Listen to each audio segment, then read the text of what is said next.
Bonjour sur la télévision Pacifique, bienvenue dans cette édition de nouvelles. À la une de l'actualité, une commission spéciale sur la réforme constitutionnelle a été formée à la Chambre des députés. Cette commission a entre autres pour mission de conduire des réflexions et animer des débats sur la Constitution amendée de 1987. Début ce lundi de la première session du bac permanent pour l'année académique 2016-2017. Près de 18 000 candidats participent à ces épreuves sur tout le territoire national. L'équipe prendra fin le 23 février en cours. Les responsables de l'INFP organisent lundi à Pétionville un atelier de travail sur la préparation d'un avant-projet de loi portant sur la réorganisation de cette structure. Et puis à l'étranger, pour son premier déplacement à Bruxelles, le vice-président des États-Unis a rappelé l'importance des liens entre son pays et l'Union européenne. Mike Pence s'est donc voulu rassurant sur l'avenir des relations transatlantiques. Mesdames, Messieurs, je vous invite à rester branchés sur la télévision Pacifique. Ces titres vous seront développés sous peu. Bienvenue, mesdames, messieurs, dans le développement du journal. Comme annoncé en titre, les responsables de l'Institut national de la formation professionnelle ont organisé lundi à Pétionville un atelier de travail sur le rapport de synthèse organisationnelle et institutionnelle de l'INFP et de la préparation d'un avant-projet de loi portant sur la réorganisation de cette structure commanditée par l'unité de coordination des programmes de la formation en Haïti. Le professeur Edgar Prévillon est cadre de l'INFP. Il était au micro d'Amos Zarchelot et d'Éric Gornouel. L'INFP géré jusqu'à présent par un décret mars 1985. Et décret ça va rôle l'INFP autour de trois grands axes. D'abord, orientation secteur, régulation secteur et également opération secteur. Or, l'INFP pas bien doté ni en ressources financières ni en ressources humaines pour assumer fonction ça. Donc en général, ou pas capable d'orienter, pas capable de réguler, les fins après on fait tout. Ou pas capable de dire mais comment pour mon organiser formation professionnelle, on va faire formation professionnelle tout. Il a dit que centre pour qu'on gagne, ça c'est super simple. Donc dans le cadre nouvelle politique qui gagne, dans le cadre projet de loi portant l'organisation de tout le secteur, donc il préconisé par exemple que l'INFP soit recentré sur des fonctions régulatrices et que l'INFP renforce spécialement pour représenter seulement moins de 3% dans le budget éducation. Ce n'est pas le budget pays, non? Moins de 3% dans le budget éducation. C'est-à-dire que c'est un secteur qui était tout à fait en parent pauvre et que c'est dans 4 bagages ça que l'étude ça a venu pour proposer par exemple comment définir, comment convenir de nouvelles missions pour l'INFP, comment trouver de nouvelles ressources financières, comment trouver de nouvelles ressources humaines pour que l'INFP capable effectivement accomplir mission que l'État supposé faire. Autre nouvelle, une commission spéciale sur la réforme constitutionnelle a été formée à la Chambre des députés. Cette commission a entre autres pour mission de conduire des réflexions et animer des débats sur la Constitution amendée de 1987 en vue de faire des recommandations d'amendement à l'Assemblée parlementaire. Le député Jerry Tardieu est bien le président de cette commission. Il était au micro d'Hélène Vernal et de Francineus.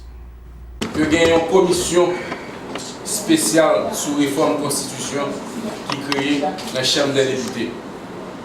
Commission ça, il y a 9 membres là-dedans. Moi, c'est président de la commission spéciale ça. Mission commission ça, c'est aller dans la Constitution pour analyser, pour garder tout ça qui t'a mérité un amendement. Mission commission ça, c'est travailler avec tout secteur de la société, toute force vive, nation. Pour que le rapport commission ça, c'est bon rapport qui soit dans la Chambre des députés, mais son rapport qui reflète l'opinion nationale de tout acteur politique, acteur social, acteur économique, acteur académique, société, nous sommes capables de dire syndical, paysanne, universitaire. Donc son travail, nous sommes capables de dire qui non seulement d'études, puisque la commission ça va parler des experts, il va parler des juristes, il va parler des avocats qui pour encadrer, pour nous capables de connaître comment nous capables de mener maman loi pays. Dossier éducation, la première journée de la première session du bac permanent pour l'année académique 2016-2017 s'est déroulée sans aucun incident, a déclaré des responsables du centre d'examen. Selon Rosemonde Bien-Aimé, responsable de l'école nationale Darius Denis, les copies d'examen ont été acheminées à temps et les règlements disciplinaires ont été respectés à l'intérieur de ce centre d'examen. Ces déclarations au micro de Nancy Constant et de Francineus. De recevoir matériel à temps pour préparer le centre. Examen au final à temps et candidats, bon, c'est le premier jour. Il y a quelques candidats qui sont en retard parce qu'il y a qui disent qu'on connaît l'adresse là. Donc ça fait 10 à 15 minutes de retard. Mais jusqu'à présent, tout va dérouler très bien. Nous finissons avec le premier examen. Le candidat a été composé en philosophie. Donc ça, c'est fin premier examen. Donc il y a bien pour retourner à 2 heures pour biologie. Nous avons 10 salles à 28 candidats par salle, ça fait un effectif de 280. Mais on est comme c'est examen recalé, donc il y a un candidat pas composé dans toute matière. Donc c'est quelques matières, quelques candidats gagnent pour faire reprise. Par contre, il y a qui composé dans toute matière, ça qui va gagner notre retenue. Oui, il y a quelques absences qui va en pile, à peu près 10 absents pour ça. Là, après ça, tout candidat répond à l'appel. Des candidats ayant subi l'examen de philosophie de la matinée déclarent que l'épreuve était à leur portée et espèrent qu'il en sera de même pour les autres examens. 2 d'entre eux étaient au micro de Nancy Constant et de Francineus. Pour moi, ça va trop mal. Nous avons des découragements quand même, mais quand même, nous réglons ça en gens. Pour étudier, donc, nous avons une barrière très facile. Philosophie, après ça, nous allons entrer pour faire biologie. Il y a un pile qui est différent, mais par rapport avec les gens qui étudient, nous jeunes tout, nous faisons des idées au passé. Oui, je me satisfait quand même. Bon, le déroulement examen philosophie, il était bien passé. Il était bien passé pour moi. Bon, je ne connais pas pour l'autre candidat, mais il était bien passé pour moi. Ok, exactement. J'espère ça et je souhaite que tout examen est à la portée de tout candidat honnête.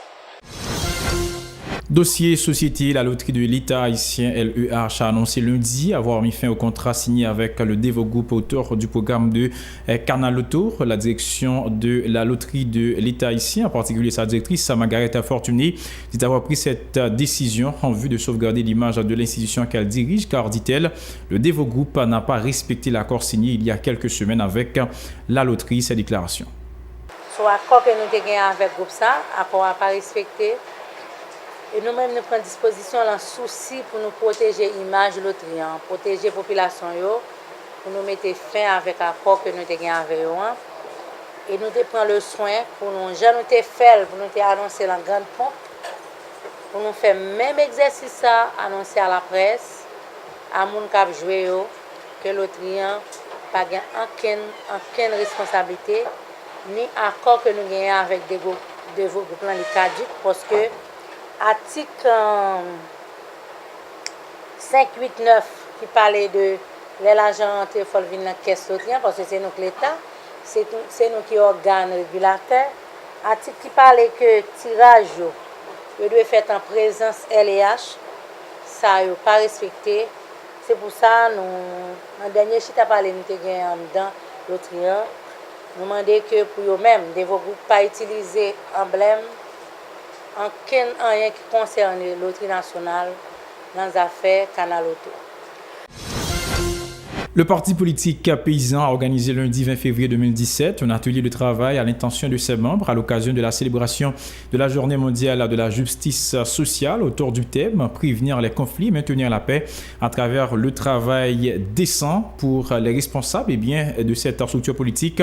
Cette activité vise à sensibiliser la population sur les conséquences de l'injustice sociale en Haïti. Tour à tour, Fifi France Derli et Nervaria Staël Antoine au micro de Francineus. Parti politique paysan qui sont structure politique moderne, qui basée sur justice sociale, trouvait que était plus que nécessaire pour nous te marquer jour ça. Donc c'est dans le contexte ça que nous réalisons une journée de réflexion ça avec des membres et sympathisants du parti. Pays la vivre dans un état de délabrement. Dans le contexte ça, nous-mêmes parti politique paysan, nous décidons à l'occasion de la Journée mondiale de la justice sociale, nous décidons pour nous marquer date ça et tout profiter, sensibiliser le public là et acteurs qui concernent yo pour yo capable prendre des décisions qui pourraient aller en faveur couche qui plus défavorisée. Demander pour gagner un nouveau gouvernement qui mettait en place pour nous choisir de monde qui viennent travailler pour pays qui a défendre intérêt peuple là. À présent, mesdames et messieurs, nous allons directement à l'étranger pour ouvrir la page internationale du journal. Et bien, pour son premier déplacement à Bruxelles, le vice-président des États-Unis a rappelé l'importance des liens entre son pays et l'Union européenne. Mike Pence s'est donc voulu rassurant sur l'avenir des relations transatlantiques. Suivez ce reportage. Pour son premier déplacement à Bruxelles, le vice-président des États-Unis a rappelé l'importance des liens entre son pays et l'Union européenne. Mike Pence s'est donc voulu rassurant sur l'avenir des relations transatlantiques. Aujourd'hui, c'est mon privilège, au nom du président Trump, d'exprimer l'engagement fort des États-Unis à poursuivre la coopération et le partenariat avec l'Union européenne. Quelles que soient nos différences, nos deux continents partagent le même héritage, les mêmes valeurs et surtout le même objectif. Nous devons être forts, nous devons être unis dans nos efforts pour répondre aux menaces contre la sécurité et la stabilité de l'Europe. Pour sa part, le président du Conseil européen a insisté sur l'importance du soutien des États-Unis. Nous comptons, comme nous l'avons toujours fait par le passé, sur le soutien complet et sans équivoque, je le répète, sans équivoque, des États-Unis à l'idée d'une Europe unie. Le monde serait un espace beaucoup plus dangereux si l'Europe n'était pas unie.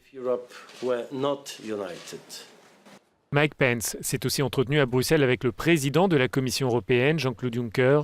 Lors de ces différentes rencontres, le vice-président américain a évoqué la lutte contre le terrorisme.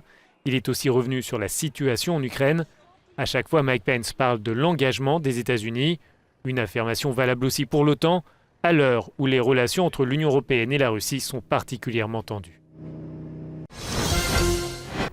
Toujours dans la page internationale, les réfugiés sud-soudanais continuent d'affluer par milliers à Adjumani, dans le nord de l'Ouganda, près de la frontière sud-soudanaise. Eh bien, le camp financé par l'Agence des Nations Unies pour les réfugiés est bien au bord de la surcapacité. Suivez ce reportage. Les réfugiés sud-soudanais affluent par milliers. À Adjumani, dans le nord de l'Ouganda, le camp financé par l'Agence des Nations Unies pour les réfugiés est au bord de la surcapacité. Côté Soudan du Sud, la situation humanitaire est catastrophique. Lundi, le gouvernement de Djouba a déclaré l'état de famine. 100 000 personnes dans certaines régions du pays sont concernées. Les gens commencent à mourir de faim.